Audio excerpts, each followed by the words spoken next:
From the outside, I had it figured out.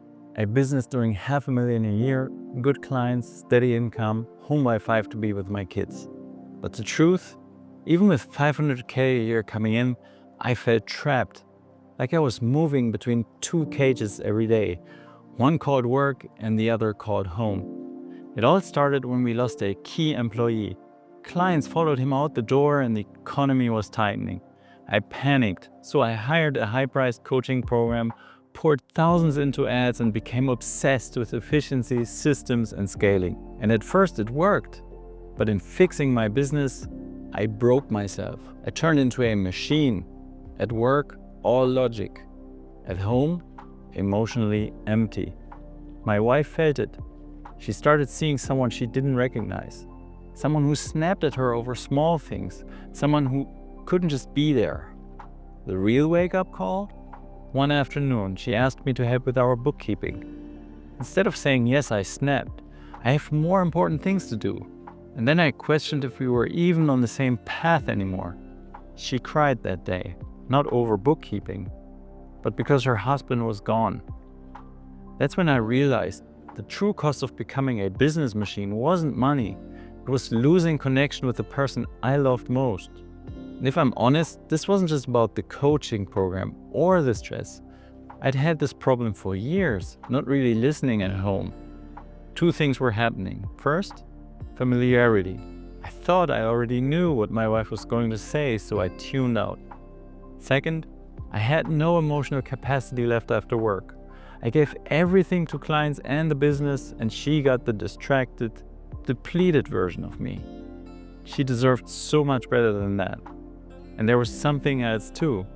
My own need for freedom in the relationship, in family life, wasn't met enough. I often felt trapped by obligations at home, just like I felt trapped at work. I didn't want to admit it then, but that pressure was real.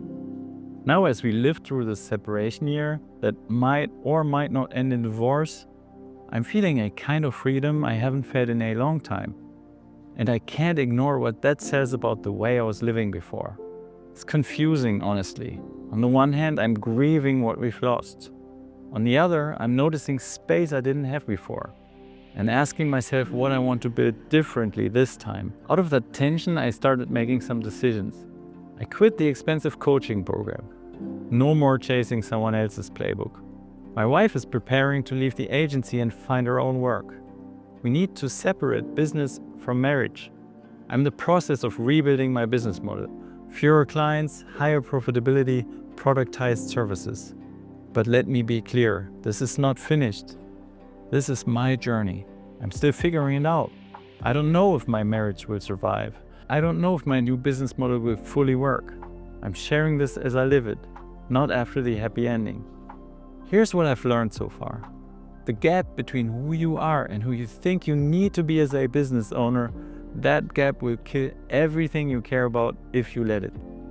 So if you've ever felt trapped by the business you build, or by family obligations, or watched your relationships suffer because of work, you're not alone. I'm documenting this whole journey, not just rebuilding a business, but figuring out what it means to be a man, a father, and maybe one day again a partner, without losing myself. If this resonates, I've put a link below where you can join my email list. That's where I'll share the behind-the-scenes details, the stuff that doesn't always make it into YouTube. Think of it like my open journal as I figure this out in real time. Because this isn't just about building a better business. It's about building a richer, more meaningful life, even when it feels like everything is broken. So hit subscribe if you want to follow along. And if you're ready to go deeper, use the link below and join me on this journey. And tell me in the comments, what your business look like if you designed it around your actual values, not someone else's definition of success.